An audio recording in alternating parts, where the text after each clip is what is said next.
Terlahir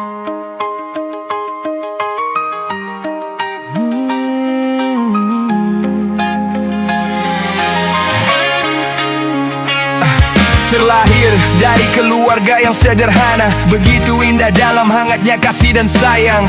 Namun dunia begitu kejam padanya, nyawanya direnggut oleh kelompok tangan berdarah.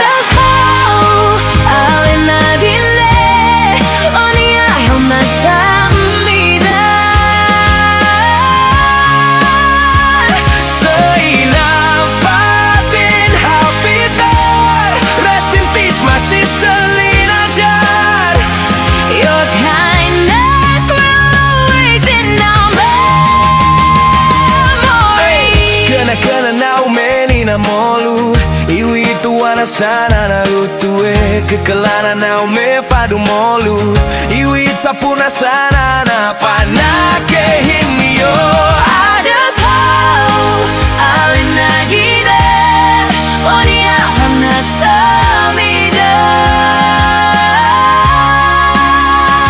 Seina Fatin Hafitar, rest in peace my sister Lina Jar. Your kindness will always in our memory.